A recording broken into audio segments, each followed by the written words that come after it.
মহান বিচারপতি আল্লাহ সুবহানাহু ওয়া তাআলা নরপিশাচ শেখ হাসিনাকে অপরাধী সাব্যস্ত করেছেন এবং দণ্ডবিধি কার্যকর করার আদেশ দিয়েছেন। মহান বিচারপতি যে সকল অপরাধে শেখ হাসিনাকে অভিযুক্ত করেছেন তার তালিকা প্রকাশ করছি। মুনাফিক।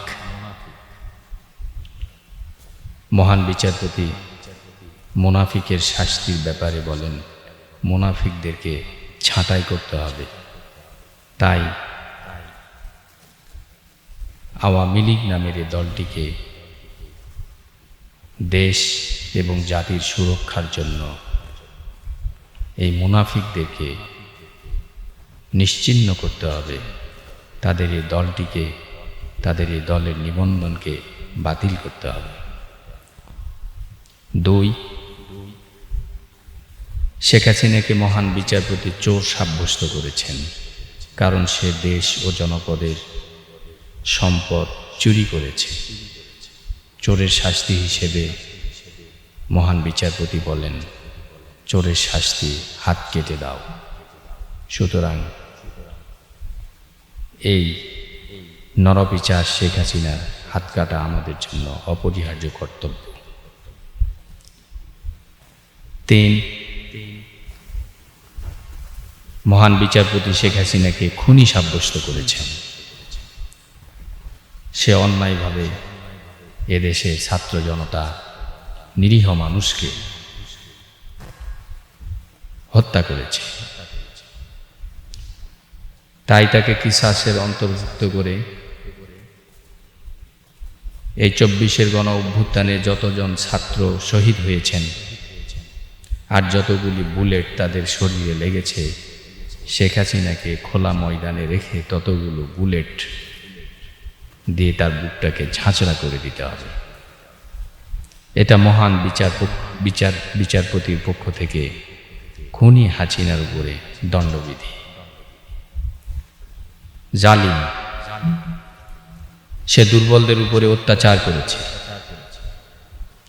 এই জালিম শাসক, যুগে যুগে বহু জালিম শাসক এসেছিল, আল্লাহ তাদেরকে বিভিন্ন রকম শাস্তি দিয়ে দৃষ্টান্ত স্থাপন করেছেন বিশ্ববাসীর কাছে। যেমন নমরুদকে আল্লাহ জুতা পিটা করিয়েছেন, ফেরাউনকে পানিতে চুবিয়েছেন, আবু জেহেলকে 2 বালকের দ্বারা হত্যা করিয়েছেন।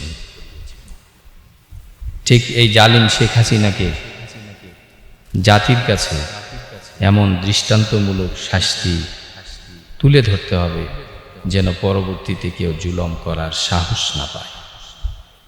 সুতরাং জালিমের শাস্তির প্রেক্ষাপট অনুযায়ী শেখ হাসিনাকে জুতা পেটা করতে হবে, ফেরাউনের মতো নদীতে চুবানি দিতে হবে।